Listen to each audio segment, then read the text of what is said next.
Şimdi bu sene Ramazan gerçekten en uzun ve en sıcak günlere denk geldi. Bu gibi durumlarda tabii bir takım önerilerimiz olacak hastalara. Bu uzun ve sıcak günlerde hastaların yapması gereken en önemli şey vücudun ihtiyacı olduğu kadar sıvıyı alabilmeleri. Yani vücut ihtiyacı olan sıvıyı alabilmeli. En önemli sıkıntı orada. Özellikle kalp hastalarında gerekli sıvı miktarını almasa sıkıntı olur. Bir de ilaçlarını zaten ilaçlarımızın çoğu 24 saat ömrü olan, günde tek doz alınabilen ilaçlar. O nedenle ilaçlarını iftar veya sahur saatlerinde alabilirler. Çift doza bölünmüş ilaçlarını iftar sahur saatlerinde alabilir hastalarımız. Hastalarımıza en önemli tavsiyelerimiz bunlar. Sahuru da özellikle yemelerini, bu süre içerisinde iftarla sahur arasında geçen sürede yine bol bol sıvı tüketmelerini öneriyoruz. Özellikle kalp hastalarımıza çok hızlı yüklenmemelerini, iftarda özellikle çok hızlı yüklenmemelerini, hafif bir şeylerini yesinler. Gerekirse ondan sonra işte namazlarını kılsınlar, biraz dinlensinler. Sonra yine daha hafif, daha az yemeklerini yesinler.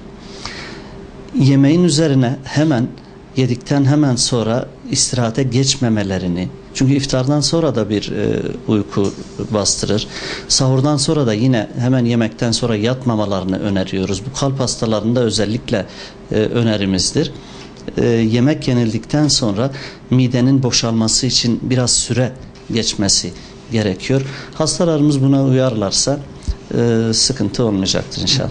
Çok ağır kalp yetmezliği olan hastalar, çok ağır kalp yetmezliği, ilerlemiş kalp yetmezliği olan hastalar ve akut hadiseler, mesela kriz anında, krizin üzerinden erken bir süre geçmişse, bu gibi durumlarda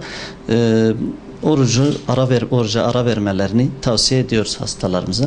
Onun dışında tabii netice itibariyle insanların Ramazan'ın manevi hazzından da yararlanmaya ihtiyaçları vardır. Genel durumu iyiyse onun yine dediğim gibi manevi hazından da faydalanabilmek için ilaçlarını uygun saatlerde alarak, önerilerimize uyarak oruç tutmalarını öneriyoruz hastalarımıza, tutabilecek olanlara tabii ki. Zaman mide içeriği, yediklerimiz reflü şeklinde, yemek içeriği mideden yemek borusuna doğru geliyor. Bunun tıptaki ismi reflü ve bu tıpkı kalp ağrısına benziyor. Aynı bölgeye tekabül ettiği için göğüste bir yanma şeklinde ortaya çıkıyor. Bu durumda acaba bu bir kalp ağrısı mı, kalbe bağlı bir angina pectoris mi, yoksa mide reflüsü mü, bazen ayırt etmek bile güçleşiyor. Yani yemeği kısıtlayarak yemek, yemekten kısa süre sonra midenin boşalmasına izin vermek, kısa süre sonra hemen uzanmamak, uyumamak, özellikle sahurdan sonra da en az bir yarım saat, bir saat beklemek sanırım daha iyi olacaktır. Günün sıcak saatlerini de tabii özellikle işte 11 ile 4 arası bu saatleri mümkünse dışarıda geçirmemek gerekiyor. İçeride serin yerlerde geçirmek gerekiyor. Hiç oruç olmasa bile bu saatler zaten tehlikeli saatler, hele yaşlılar için, hele ek problemleri olanlar için. Oruç gastrointestinal sistemle ilgili, mide bağırsak sistemiyle ilgili özellikle dahiliye ile ilgilenen dahiliyeci arkadaşlarım bu konuda daha fazla bilgileri olmasına rağmen gastrointestinal sistemi dinlendirme, detoksifikasyon açısından önemli faydaları olduğu gösterilmiş bir takım çalışmalarla. Fakat ben daha önce de bazı konuşmalarda aynı şeyi söyledim. Netice itibariyle son zamanlarda bu şekilde bir şey var. Bir takım ibadetlerin, bazı dini vecibelerin sağlıkla ilişkisi araştırılıyor. İşte bu şey sağlık açısından şu kadar faydalı, hadi o zaman yapalım. Tabii oruç netice itibariyle sağlık açısından faydalı olduğu için değil, bir dini vecibe olduğu için tutuluyor. Sağlık açısından faydalarına, o konulara girmeyi aslında ben çok fazla sevmiyorum. Çünkü sağlık açısından mutlaka ki faydası vardır.